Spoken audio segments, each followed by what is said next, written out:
En traînant sur YouTube, je suis tombée sur ce film. Sébastien de Derek Au Jarman. 6e siècle après Jésus-Christ, Sébastien est exilé dans un camp militaire par l'empereur Dioclétien dont il était le favori. Sous un soleil de plomb, lui et ses congénères tentent d'échapper à l'ennui en organisant des ateliers papouilles, en s'échangeant de ci de là des bisous sur la bouche et plus et affinités. Séverus, chiffon de ne pas obtenir les faveurs de Sébastien, ordonne son exécution. Fun fact, la totalité des dialogues sont en latin. Qu'est-ce que c'est que ce truc? On va creuser tout ça. Bienvenue dans Deep Dive, la série de vidéos où on décortique le cinéma européen. Derek Jarman, il est né à Londres en 1942, et en fouillant un peu, je suis tombée sur un épisode de podcast de France Culture très intéressant. On y apprend que le réalisateur, il a une formation d'histoire de l'art, mais c'est pas tout. Jarman, c'est pas qu'un petit péteux tout lisse issu des beaux-arts, c'est aussi quelqu'un de fondamentalement punk et homosexuel. Et d'ailleurs, sa queerness, elle va investir chaque recoin de son cinéma. Jamais dans sa carrière, il va perdre de vue son militantisme pour la défense des droits LGBT, et ce, même sous le gouvernement conservateur de Margaret Thatcher, qui était très hostile à l'idée de prendre à bras-le-corps l'épidémie de sida qui a sévi partout dans le monde à partir des années 80. Le même sida qui a du coup touché Derek Jarman et entraîné sa mort en 94. Jarman, il a d'abord fait ses armes auprès de Ken Russell, et il a notamment été chef décorateur sur le film Les Diables, qui charrie déjà plusieurs thèmes explorés dans Sébastien, pêle-mêle la répression de la sexualité et la religion. Mais dans Sébastien, petit twist, la religion c'est une toile de fond, Sébastien un personnage homoérotique et l'homosexualité plus ou moins une banalité. Pour les plus aguerris d'entre vous, je pense que vous aviez déjà compris que le film il narrait une version de l'histoire du martyr de Saint-Sébastien, mais du coup pour ceux qui savent pas,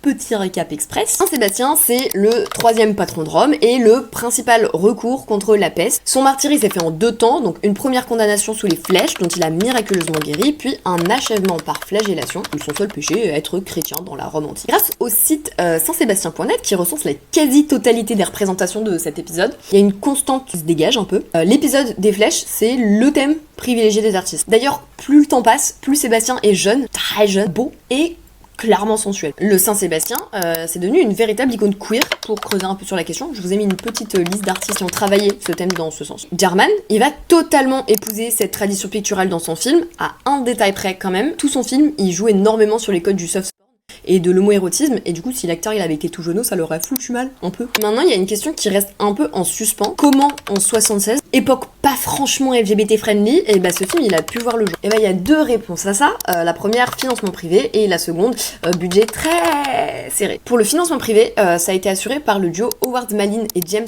Whaley, sur lequel j'ai pas trouvé des masses d'infos, mis à part qu'ils ont contribué au financement de plusieurs films de Jarman, dont Jubilee. Mais selon le British Film Institute, on aurait affaire à des manias du transport maritime. Pour le budget, 30 000 livres, c'est pas énorme. Et pour le tenir, du coup, il a fallu être un peu inventif. Et comme vous avez pu le constater, c'est pas le département des costumes qui a pompé tout le fric. Côté acteur, on est sur un casting presque exclusivement amateur. Les décors en Sardaigne, ils étaient également les lieux d'hébergement de l'équipe. Et côté technique, Jarman, il a concocté un mix 16 mm et plan en Super 8. La Super 8, c'est une caméra amateur. Moralité, et bah même avec seulement 3 fils et du scotch, bah on peut quand même révolutionner le cinéma.